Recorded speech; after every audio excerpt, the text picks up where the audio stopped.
The Buffalo Bills blow out the Miami Dolphins of a score of 48-20, and we're going to talk about it today in today's episode of the Wandering Buffalo podcast. You are now listening to the Wandering Buffalo podcast with your hosts, Justin Goddard and Andrew Chang.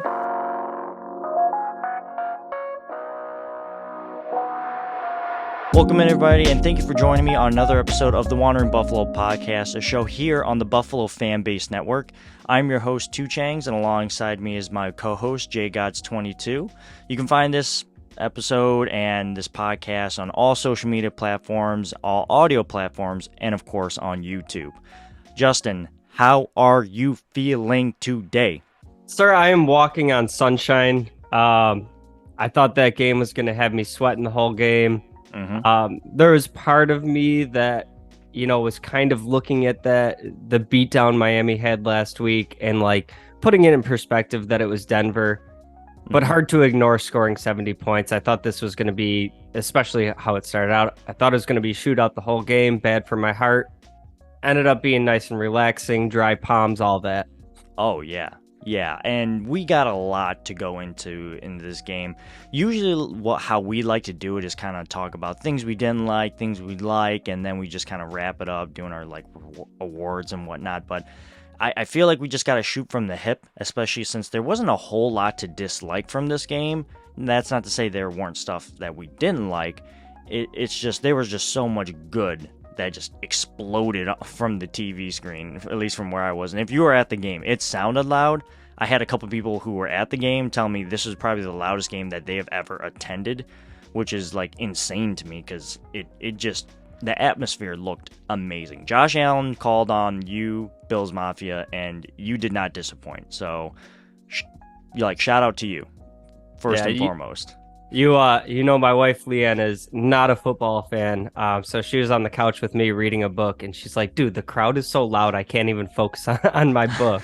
So, good work, Bills Mafia.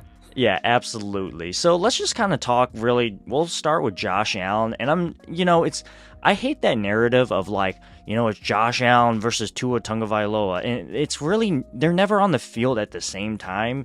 You just kind of compare their performances against their defense, but I am going to use them real quick and compare their performances because I think Josh Allen had a really solid day today on offense, and coming in, Tua Tagovailoa was statistically the best quarterback in football, and he was coming into Buffalo, who had the second or the number one defense or the second number one defense.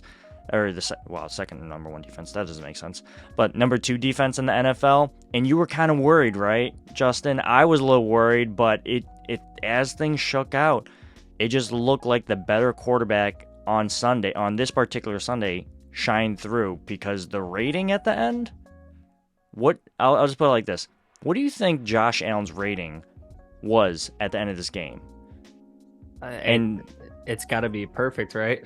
Perfect being 158.3? Yeah, it's got to be at least damn close to that. 4 incompletions the whole game. Per ESPN, rating 158.3. Josh Allen was ranked perfect. Perfect. What do you think Tua Tagovailoa's rating was? I mean, he didn't have the worst game I've ever seen. Probably still somewhere over 100, somewhere in that range. Yeah. It was 92.8. Yeah. So Josh Allen was like, what is that? Like 50, 60 points higher than he was. Almost double better. Yeah, that's just insane to me. Like, that just kind of shows you the day that Josh had. He took everything that the defense was giving him. The Bills were running the ball efficiently. Josh didn't have to run the ball that much. And, he was making smart plays. I was just generally very pleased with his performance. And the shots that he did take downfield were very justifiable. They weren't like, what are you doing? It was just like, yes, I like that. That was a good football move. So, great on Josh Allen today. Yeah, and I'll give Tua his props in this game too, because he didn't have a terrible game by any means. I think the Bills were able to do some things to him that he hasn't really seen yet this year. They were able to get, some pass rush after him, get some sacks. There was one throw early in the game where he, easily could have thrown a pick, between Milano and Bernard there. And then the pick that he did throw to Hyde was standing there. It's just like, oh, this is mine now. Yeah. But yeah, this game from Josh, like this is one where you don't really look at the stat sheet, and it's not like, a 450-yard performance. But all things in context, I mean, 84% completion for the game, 4 throwing touchdowns, a 5th one running it, and, could have done some stat padding, but, he's sitting out half the 4th quarter. And listen, if I got 320 yards and 4 touchdowns for my quarterback, I'm taking that 8 days a week. Oh, yeah. I mean, the Bills basically shut Miami out. They shut them out like the 4th quarter completely, but they only let them score a touchdown in the 1st, 2nd, and 3rd, and that was it. So we can transition to defense if you like and other things that we like, but just to wrap it up, yeah, I think Tua had a pretty solid day, all things considered. When you go 282 yards, 1 touchdown, 1 interception, and your team is still putting up 20 points, it's not really bad. So that's not to say that the Bills defense didn't have a good day, because they did exactly what that other football minds that are way smarter than me were saying, is that the best way that you can affect Tua is to make him hold on to the football and make him get off his first read. I think there was like some crazy stat saying like 82% of like the plays that the Dolphins like do on first down or like whatever usually goes to their first read. Like something like their first read is always open and Tua always hits it, which is crazy because I mean everything is drawing up to exactly how you envision it, which that's not how it worked, at least for today's example. And it definitely worked out. Tua held on the ball, got sacked like 3 or 4 times if I'm not mistaken. It was a solid day from this defense. So let's talk about them. If you had to pick someone from each level, so I'm talking defensive line, linebackers, and corners, that really stood out to you in a positive way, who you picking? So the defensive line is pretty easy for me, even though it shouldn't be easy. I got to give a shout out to Daquan Jones here. He gets a solo sack today, but just what he's able to do in the middle, it's the type of position that rarely gets the love that it deserves when he's performing at a high level.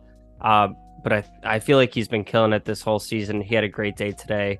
And when I say it's easily him, I mean, this was another great all-around performance from the defensive line, top to bottom. But for me, just the way that he's popping, the way that big man gets moving, just a great day for me. What about for you in the defensive line? Defensive line, man, it's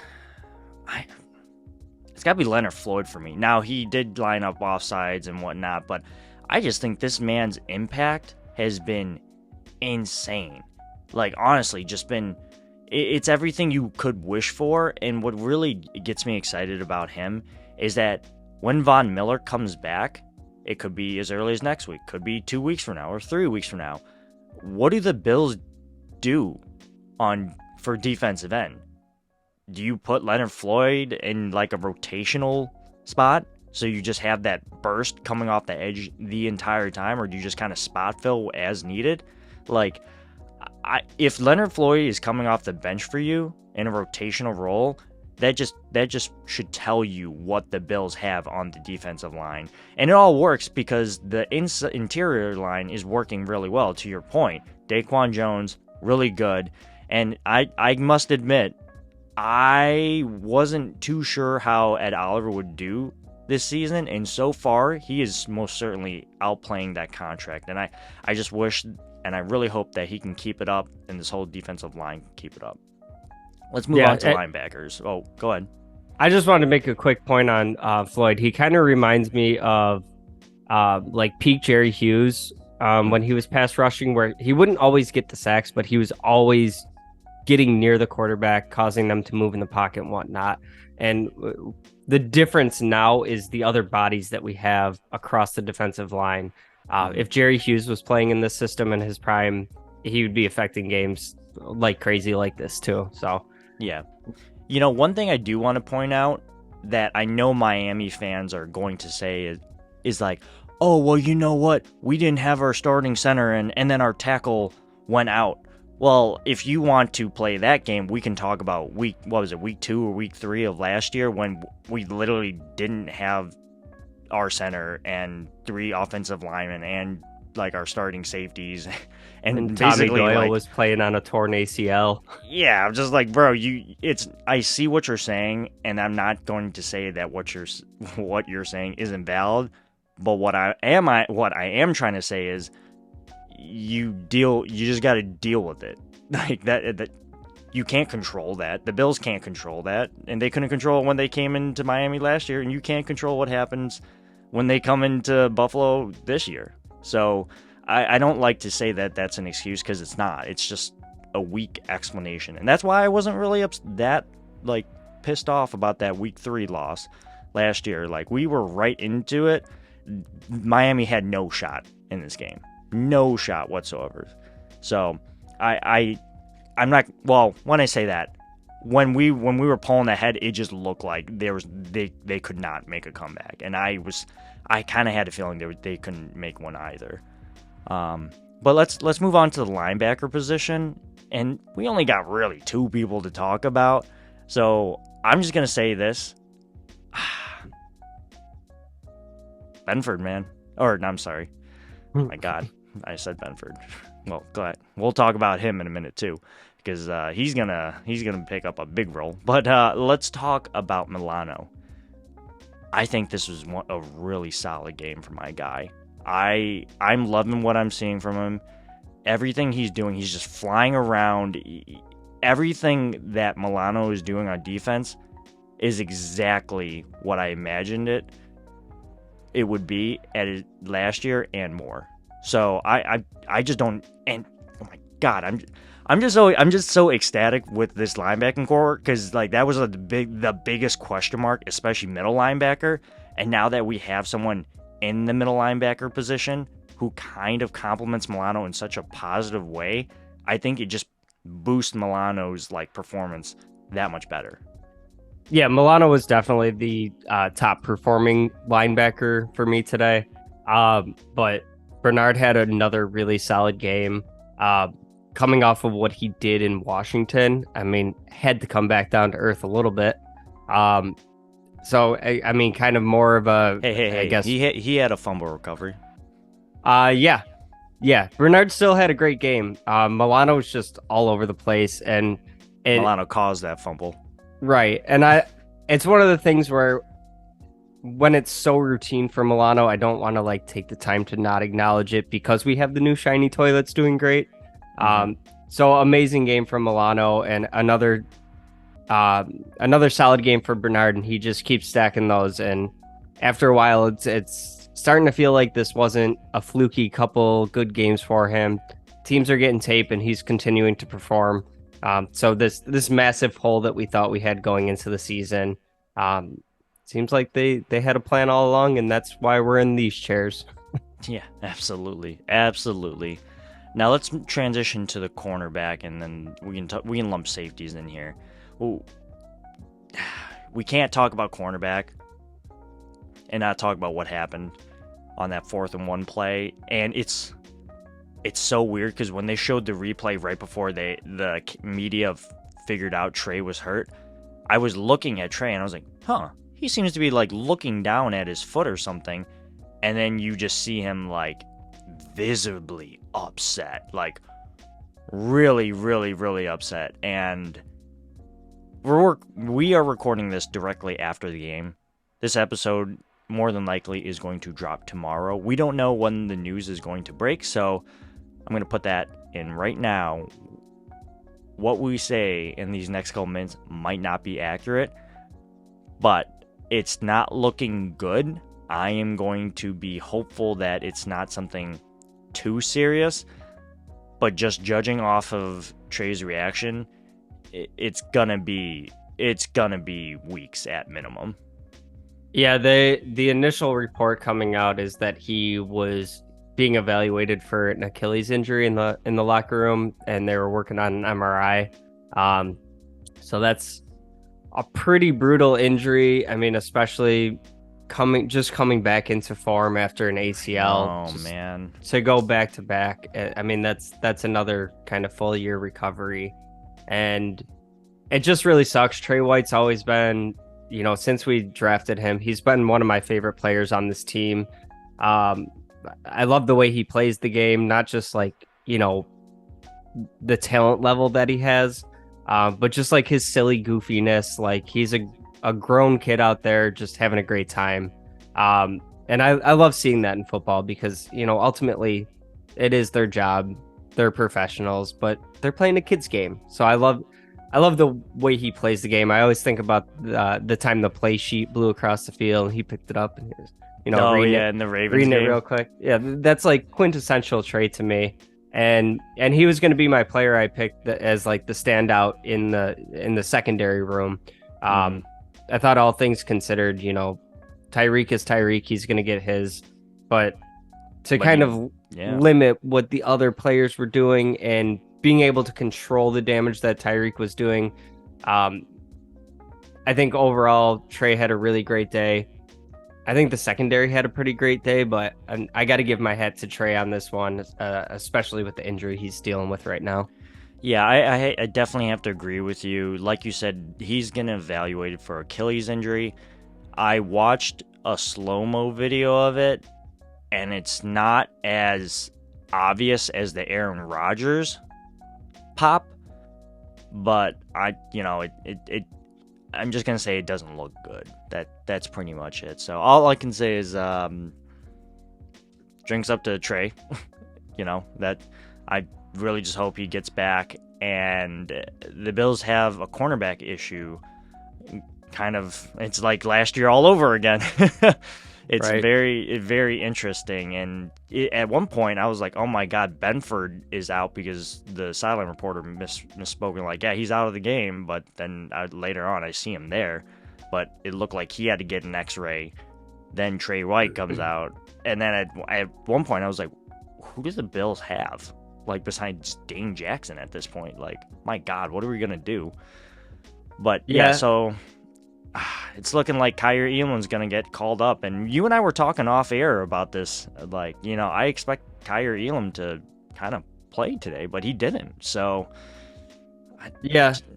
Yikes. If I have to pull a silver lining from the Trey White injury, it's really difficult for me to do, it's that you do have Elam in the building, and I don't know exactly what's been going on, throughout the offseason, up until this point. Obviously, the coaches see him every day in practice, and wasn't able to beat out Benford and Jackson, but he's gonna have to be moved up to the active game day active roster just for depth at this point. And my thing is, whatever's been going on in that building that he wasn't able to beat those guys out, we did see him get a good amount of action last year. And I'll speak for myself. I won't speak for you.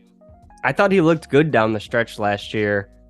Some stuff to clean up, but it's not like we're going to have to, and he's still, as of right now, if he's moved up to the active roster, he's still depth right now. So it's not like you're bringing in a street free agent, trying to fill out depth at this point. Like, you get to promote your first round pick from 2 years ago to try to help fill the void. So I'm more comfortable with the depth at this point than we were last year. Yeah, and I will say this, another great point of emphasis, or not point of emphasis, something else to mention is that last year we also didn't have Micah Hyde. It was just Jordan Poyer. And then Trey kind of slowly came back. If Trey White is gone, it's really nice to know that we have Micah Hyde, Taylor Rapp, and Jordan Poyer all really muddying up that secondary and can still play at a fairly high level if need be. And it's great that Benford's okay because he's shown a good ability out there. Dane Jackson's still here. Your floor is Dane Jackson, and then your wild card is Kyer Elam. And we're going to see how all that shakes out, and I'm really excited to see how it shakes out. and that we're just gonna have to wait and see for that kind of thing. The other silver lining there is, this pass rush has been pretty lethal thus far this season, and we're adding Von Miller back. So these dudes don't have to stay in coverage as long if you make the pass cover or the pass rush even better. Yeah, I agree with that. So we definitely have to talk about this offense real quick. But before that, we got to take a quick break. So he's Jay Gods 22. I'm Two Changs. Stick around. This is the Wandering Buffalo podcast. Hey, this is Brother Bill. Now back to the show. Welcome back, everyone, and thanks for joining us on this episode of the Wandering Buffalo podcast. We're going to recap the rest of this game that the Bills beat the Dolphins by talking about the offense. Before we get into that, please make sure to like, comment, subscribe, review our podcast. It'd be greatly appreciated. Justin, we talked about Josh Allen at the top of this episode. He did great. 21 of 25. Had Josh Allen himself accounted for more touchdowns in this game than he threw in incompletions. So, needless to say, the man was really good. 21 of 25, 310 yards, four touchdowns through the air, 1 rushing, took 2 sacks. He seemed pretty upset about it, but I really like those sacks that he took, and QBR of 158.3. But we know who we really got to talk about here, and it's the offensive line. No, it's Stefon Diggs. We're going to talk about the receivers real quick, and Stefon Diggs, my God, it was clear right off the bat that they were trying to get rid of Stefon Diggs and make Josh Allen figure it out through other avenues, but boy, Stefon Diggs was not gonna let it happen. Yeah, 6 catches, 120 yards, 3 touchdowns, 7 targets. My God, he popped off. Himothy. Yeah, that was just a crazy game from him, because you saw early in the game just like this concerted effort to take him out of the game. They're doing, low to high on him. There's bracket coverage, and we've seen kind of that strategy in the past, be able to limit Diggs, and then it was kind of the detriment to the team that we didn't have other options. He didn't care today. Dude went absolutely ham, and that long touchdown reception that he had where he just kind of turned the dude around, broke 2 tackles, and flashed that speed that he does have, and just took it to the house. We don't see a ton of that from Diggs. That was Tyreek-esque, right? Yeah, with the jump cuts and whatnot. But he actually had people on him. He just shook them out. And usually his long touchdowns are more, he cooked you so bad on the route that you weren't 5 yards within him, and that's how he ends up getting a touchdown. But yeah, great yak run for Diggs that we don't see a ton of, and I really, really enjoyed that. Yeah, he had a really good day. And then when you think about the other receivers here, I'm really encouraged about what I saw from Dalton Kincaid. It seemed like this was a real effort game to feature the young tight end. 4 catches, 27 yards. Might not seem like a lot on paper, but he was doing a lot of the quick underneath stuff when everything else was getting muddied up. And I just thought he had a really solid day, along with Trent Sherfield. He only had 2 catches, but again, those catches were really, really good. And they were in big moments, like 3rd down moments, or they helped him get into 3rd and manageable. I'm telling you, if the Bills can keep this kind of offense up, where they're dinking and dunking, letting you think okay, you think we can't just take what you're giving us? We can definitely do that. And this is just talking about through the air, right? Defenses were saw what the Jets did. All right, Josh Allen can't be patient. Since then, he's done nothing but show patience. And then today, as soon as they were okay, I'm going to come up with the safeties, he'll hit you over the top. Boom. You got Gabe Davis, 3 catches for 61 yards and a touchdown. Boom. Just absurd. Yeah, I thought, to your point, I really enjoyed the increased effort to get Kincaid involved in the offense. And, we heard all this. He's Cole Beasley in a tight end's body. And today was the first day that I kind of felt like I was seeing that. Not Vision. in like some, yeah. And the chain moving. Like you said, he didn't have the most eye-popping stats. But this underneath stuff, that third and medium, and you're able to pick up the first downs to keep the drive alive. I think with what his route running looks like and his athleticism as a tight end, the next evolution of him can be, punishing teams down the seam and all that. I think we still will see that. I think they're kind of ramping him up each week. But looking at him, the number 2 target today, Gabe Davis had 3 targets. Kincaid had 5. So we were I was at least wondering all off season, like how soon do we expect this first round pick receiving option to kind of move into that number 2 role? And 4 games into the season, he's already getting the target share. Now it's just kind of building on that and increasing the production.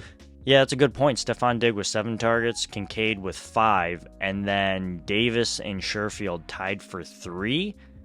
And then Murray had 2 more like checkdowns and Hardy. And man, he moved the chains on like that one weird play that he went down and up and around. But I'm still waiting to see what Hardy can do in this offense. And we could talk about it for lengths and on and on. We could do a whole podcast on it. But right now, I'm not seeing the vision with him. And it really is hard to see it. But I'm sure when it does happen, it's going to add another layer to this offense that we like the whole screen yak after catch thing. So that's what I predictively think is going to happen. It's just not happening right now. But the Bills need to figure it out. I do think with Hardy, he's bringing a little bit of value. That it's hard to show up because it happens kind of like away from the ball. I think like his speed is stretching the defense a little bit, but that was a guy that bringing him in the offseason, like I was like, here's McKenzie, 2.5, not even 2.0. Mm-hmm. And like we've gotten pretty good production out of McKenzie over the last like 4 seasons or so. So kind of in my head, I was picturing just like that role on steroids. And to your point, we haven't really seen that yet. If that's something that can start clicking, I think that's just another option in this offense to make it more dangerous. What I do like about what we saw today is it was another game where Allen was really spreading the ball around. And, his top guys are getting the bulk of the targets. But another day where there was 9 receivers targeted, 8 of them have receptions, to varying degrees of success. But, it keeps the defense honest that, like, yes, you went to Diggs more often than not, but, you forgot about Murray on a play and he rumbled for a 22-yard reception in slow motion. But really nice to see that too. Yeah, I agree. Now, before we kind of wrap up today's episode, we got to talk about this Bills rushing offense and special teams.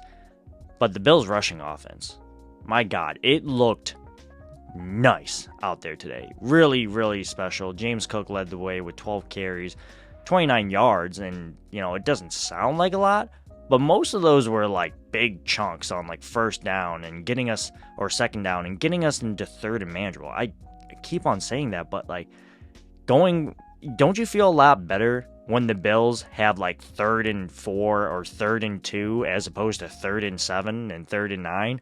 Like, God, it's like, so I forgot what the Tony Romo or Jim Nantz said. It's like, wow, it's like, Josh Allen's probably thinking, wow, this is nice. I don't have to always do it by myself. Yeah, you don't have to. And that's what we saw today.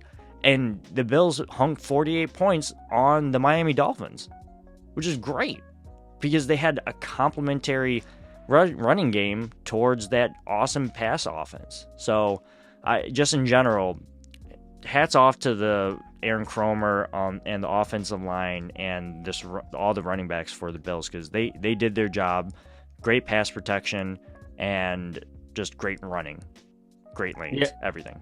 Yeah, this is to me like a sneaky great game for the running backs. Because like you said, Cook's leading the way with 12 carries for 29 yards. He had like 2 or 3 carries where he was stuffed for like -4. So, he had some more production than is what's going to show up.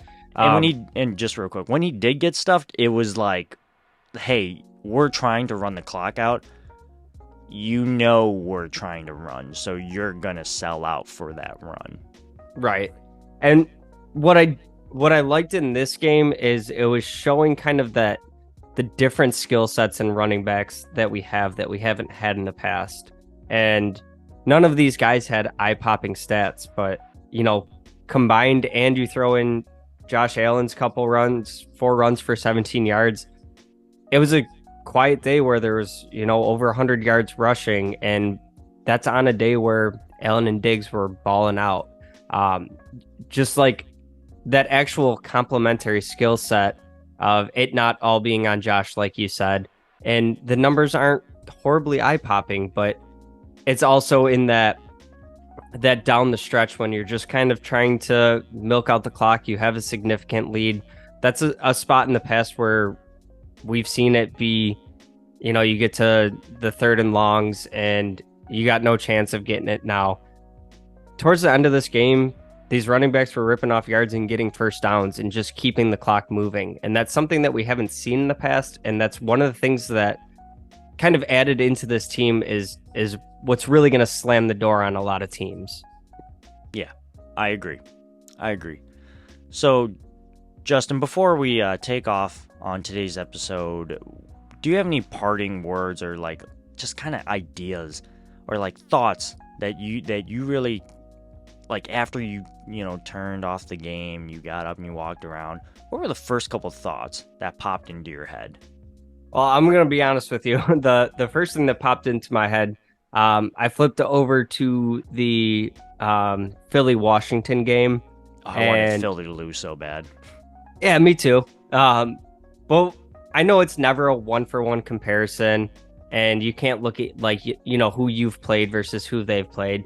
But Philly's kind of been a game that's been circled on the schedule for me, just with how much recent success they've had, how that team is built, and then I'm looking at it as like maybe this team that great. Yeah, this team that we boat raced last week in Washington, taking Philly into overtime, and just kind of you have to use the different ways of measuring sticks that exist, and I'm going to compare what our performance looked like versus theirs, and it's going to be different. That's a divisional game for them. It's always tougher divisional games, but having just played them and then watching the end of that, it makes me feel really, I guess, reassured about where we really line up strength-wise in the league. Yeah, and you never really realize how hard your schedule is until it's over, right? So I guess the only thoughts that I really had after this game was, oh, you know what? Mid-game, when right off the bat, Miami scores a touchdown, I'm just thinking to myself, like, oh, God, what's going to happen? We're going to have to boat race this team, just like you said. And then you kind of saw it. And I had a feeling this was going to happen, that McDermott would slowly lay the clamps down, and it happened. And in such a beautiful way, like, they basically started to pick up on those tendencies, and I knew at halftime something would happen, and it did. Like, the minor tweaks and adjustments were enough for the Bills to really overcome this Miami historic explosive offense and whatnot. And I'm not trying to say that they aren't, and I'm not trying to be sarcastic in any way. Like, the Dolphins are a good football team. They are. Don't get it twisted. But I'm very confident in Sean McDermott and this coaching regime to make the right adjustments pre, post, and during game to give this team the best shot at winning. And if the Bills can play like this and have the right coaching regime in place, there's not a team that the Bills can't beat. And I'm not trying to say like this is like the best team in football, but we just beat a team that just literally scored 70 points. Like, okay, they just scored 70 points on I understand, a bad team, but that's 70 points. That's absurd. Okay, so just think about that.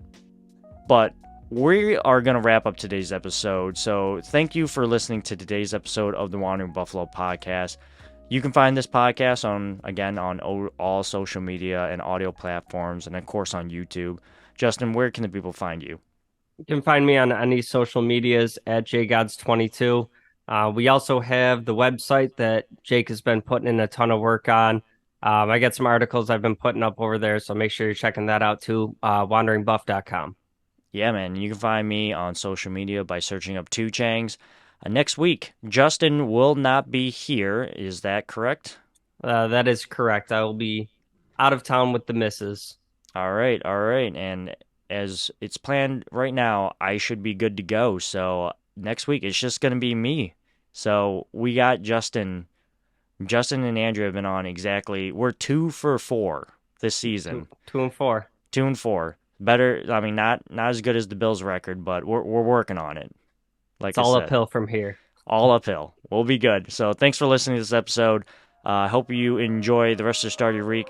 Let's hope that the Trey White news isn't as bad as we think. And as always, go Bills. Go Bills.